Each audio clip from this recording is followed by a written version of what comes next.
Assalamu alaikum everyone and welcome back to Enjoyable Kitchen. Today I am going to show you how to make a mouth-watering Indian dessert Rava Halwa.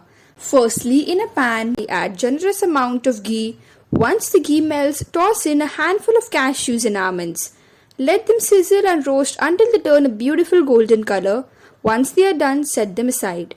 In a separate pot, let's bring some water to a boil. We'll add a pinch of cardamom powder and a few saffron strands to infuse those amazing flavors into our halwa. Now in the same pan, add our star ingredient semolina. Roast it on low-medium heat, stirring constantly until it's nicely coated with ghee. Then we'll introduce besan to the mix, which will give our halwa that perfect texture. Time for a little bit of magic. Carefully pour the boiling water into the roasted rava. Be cautious as it might sizzle and splutter. Give it a quick and continuous stir to avoid any lumps from forming. You'll see that the rava starts to absorb the water and thicken. Now add in the sugar and a bit of food color along with little water.